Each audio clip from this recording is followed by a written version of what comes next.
Assalamualaikum warahmatullahi wabarakatuh.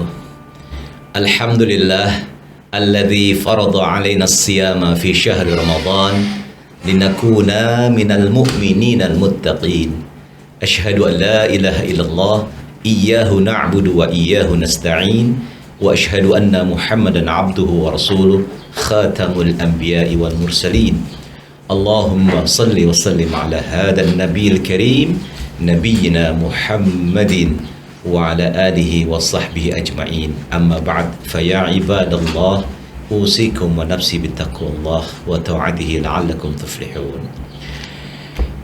Masyiral muslimin rahimakumullah, bahwa banyak sekali hikmah-hikmah yang bisa kita ambil dari puasa yang saat ini sedang kita laksanakan.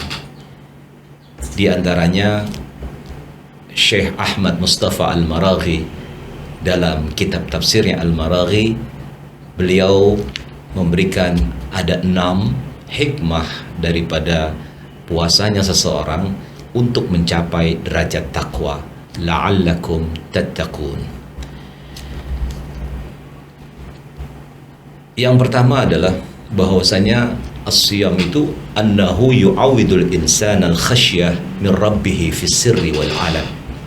Bahwasanya dengan kita berpuasa, maka itu mendidik seseorang untuk memiliki rasa khasyah, rasa takut kepada Allah fi sirri wal alan, baik dalam keadaan sir maupun dalam keadaan terang-terangan, baik dalam kondisi dilihat oleh seseorang atau tidak, maupun tidak dilihat sama sekali. Itu semua merasa rasa khawatir kepada Allah Subhanahu wa ta'ala. Khasyah berbeda dengan khauf. Khauf pun takut, tapi khasyah takut tidak mau menjauh. Sedangkan khauf takut kita menghindar daripada rasa ketakutan itu. Maka orang yang beriman adalah orang yang takutnya kepada Allah, justru tidak mau jauh-jauh dari Allah. Dia merasa diawasi dan merasa terikat oleh sesuatu hal yang membuat dirinya dengan Allah Subhanahu wa ta'ala itu ada hubungan. Maka dari itu, seseorang yang terbiasa melaksanakan daripada ibadah puasa, insya Allah dengan sendirinya akan timbul sifat muraqabah, yaitu sifat merasa diawasi oleh Allah di dalam berbagai kesempatan. Maka insya Allah hal demikian ini akan menimbulkan sikap al-ihsan, an ta'budallah ka'annaka tarahu fa illam takun tarahu fa innahu yarak. Bahwa kamu beribadah kepada Allah seakan-akan kamu melihat Allah. Dan ketika seseorang yakin bahwa tidak bisa melihat Allah, yakinlah bahwa dirinya pasti dilihat oleh Allah Subhanahu wa ta'ala. Dan ini puncak daripada keimanan, al-ihsan. Yang kedua, bahwasanya annahu yuksiru hiddatasy syahwah. Bahwasanya puasa itu bisa mengendalikan, memecahkan, mematahkan daripada yang namanya syahwah. Syahwat itu dalam bahasa Arab seringkali diterjemahkan atau seringkali diartikan untuk hal-hal yang sifatnya berhubungan dengan seksual. Padahal syahwat itu adalah rughbatun nafs ila syai', keinginan diri untuk melakukan sesuatu. Ketika kita ingin minum, maka berarti saya bisa mengatakan saya bersyahwat terhadap air itu. Melihat makanan yang enak, saya bersyahwat terhadap makanan itu, dan lain sebagainya. Justru manusialah yang memiliki syahwat, sedangkan makhluk Allah yang bernama malaikat tidak memiliki syahwat. Untuk itu maka bukan berarti dimatikan itu syahwat, tapi dikendalikan sedemikian rupa sehingga puasalah yang mampu mengendalikan diri seseorang untuk dapat membuat keinginan-keinginan dirinya, hawa nafsunya itu. Kata Nabi SAW, la yu'minu ahadukum hatta yakuna hawahu taba'an lima ji'tu bih. Jadi hawa nafsunya itu bersesuaian dengan apa yang disampaikan atau diajarkan oleh Nabi kita Muhammad sallallahu alaihi wasallam. Sehingga dalam hal ini tentunya jangan sampai seseorang itu hanya melaksanakan puasa dan puasa tapi tidak mendapatkan apa-apa dari puasanya. Sebagaimana disampaikan oleh Nabi kita Muhammad SAW bahwasanya ada seseorang yang kam min sa'imin laisa lahu min siyamihi illa ju' wal 'atash. Tidak ada dapat apa-apa daripada puasanya kecuali lapar dan haus.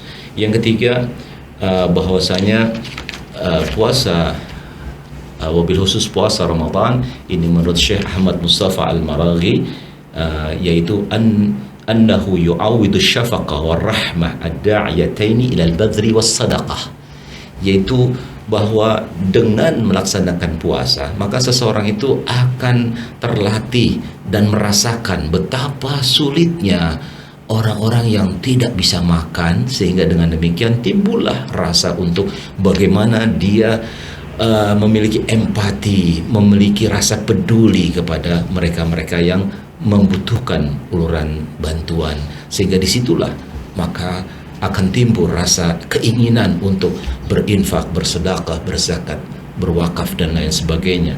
Bahwa kita ketahui Nabi Muhammad SAW adalah seorang yang jawad, ya, yang sangat dermawan, tapi dia lebih ajwad, lebih lagi dermawannya di bulan Ramadan, bahkan dikisahkan seperti angin yang bertiup kencang. Ini menunjukkan bahwa Nabi SAW luar biasa mencontohkan kepada kita, tidak ada yang tersisa di rumahnya kecuali disedekahkan, wabil khusus di bulan Ramadan.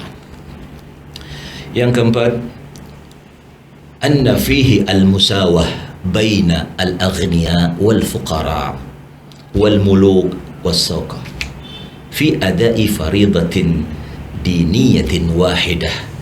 Bahwasanya hikmah yang berikutnya adalah puasa, wabil khusus puasa Ramadan, itu hikmahnya adalah di dalamnya ada persamaan status sosial yang sama.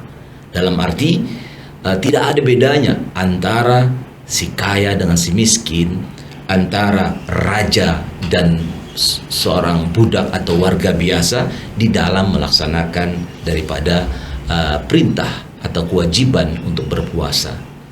Dan juga tidak ada perlakuan khusus, misalkan oh ini raja maka buka puasanya bisa lebih awal, oh ini rakyat biasa ini lebih lama buka puasa. Tidak ada, semua sama. Ini menunjukkan bahwa yang paling mulia di antara kalian, kata Allah, inna akramakum indallahi atqakum. Lagi-lagi takwa itu merupakan salah satu indikator bahwa dialah yang menentukan mulia atau tidaknya seseorang di sisi Allah Subhanahu wa taala. Yang kelima, bahwa hikmah daripada puasa itu ta'widul ummah an-nizam fil ma'isyah. Bahwasanya puasa Ramadan itu akan melatih, mendidik umat an-nizam, disiplin di dalam kehidupan. Betapa waktu daripada puasa jelas, minal fajri ilal maghrib, seseorang tidak boleh mendahului atau mungkin sebelumnya dia melakukan hal-hal yang sesuai dengan keinginannya, tidak boleh. Mulai daripada puasanya ditentukan ya pada saat ada azan subuh, dan begitu pula ketika berbukanya itu pada saat azan maghrib. Dan ini sangat membuat seseorang itu akan terbiasa melaksanakan disiplin. Kalau ini terus-menerus ada pada diri umat, maka insya Allah umat itu akan disiplin di dalam kehidupannya. Bagaimana dia disiplin waktu, disiplin pekerjaan, disiplin dalam hal mengurusi rumah tangganya. Apalagi dia seorang pemimpin, maka dia bisa disiplin di dalam memimpin sesuai dengan level kepemimpinannya. Yang keenam, annahu yufnil mawad ar-rasibah fil badan. Subhanallah, Syekh Ahmad Mustafa Al-Maraghi sudah bisa melihat bahwasanya puasa itu, wabil khusus puasa Ramadan ini, bisa melenyapkan daripada materi-materi yang tidak diperlukan oleh tubuh. Dengan berpuasa insya Allah seseorang itu akan sehat. Sebagaimana hadis Nabi Muhammad SAW mengatakan, sumu tasihhu, berpuasalah niscaya kamu sehat. Karena seseorang ketika memiliki lambung yang sehat, maka tentunya akan mempengaruhi pada anggota-anggota tubuh lain. Maka seseorang yang akan operasi pun itu sebelumnya dilakukan tindakan untuk mengosongkan perutnya, dengan kata lain dengan puasa.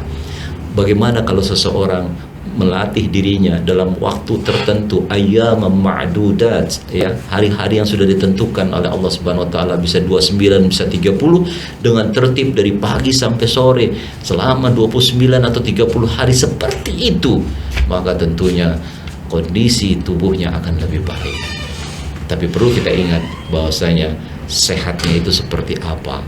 Jangan sampai seseorang tetap puasa tapi tidak sehat, karena dia tidak mencontoh Nabi Muhammad SAW dalam mengkonsumsi makanan. Nabi SAW itu sedikit makan di bulan Ramadan. Mungkin di antara kita bukannya sedikit makan, tapi sedikit-sedikit makan. Ba'da maghrib makan, ba'da isya makan, nanti pulang sholat tarawih makan, bahkan nanti mau tidur makan, setelah tidur makan sahur. Na'udzubillah wal'iyadzubillah, kita berlindung kepada Allah Subhanahu wa taala jangan sampai melakukan hal seperti itu. Justru itu tidak sehat. Mari kita mencoba bagaimana kita bisa mensedikitkan makan di bulan Ramadan, yang kelebihannya itu atau yang biasa kita konsumsi lebih itu kita sisihkan buat saudara-saudara kita yang membutuhkan. Apalagi kita beri kepada mereka yang akan berbuka puasa. Siapa yang memberikan makan orang berbuka puasa, tentu dia akan mendapatkan pahala orang yang berpuasa itu tanpa dikurangi sedikit pun. Ketika Nabi menyampaikan hal ini, ada sahabat yang bertanya, "Ya Rasulullah, tidak ada di antara kita yang bisa memberikan makan berbuka puasa?" Kata Nabi, walau hanya sebutir kurma, walau hanya seteguk air. Artinya mudahlah bagi kita untuk memberikan makan berbuka puasa, walau apa yang kita miliki sedikit. Demikian yang bisa disampaikan, mudah-mudahan insyaallah bermanfaat. Beberapa hikmah dari puasa Ramadan, hikmah daripada puasa yang disampaikan oleh Syekh Ahmad Mustafa Al-Maraghi dalam kitabnya, kitab Tafsir Al-Maraghi. Hadanallahu wa iyyakum ajma'in. Wal 'afu minkum. Assalamualaikum warahmatullahi wabarakatuh.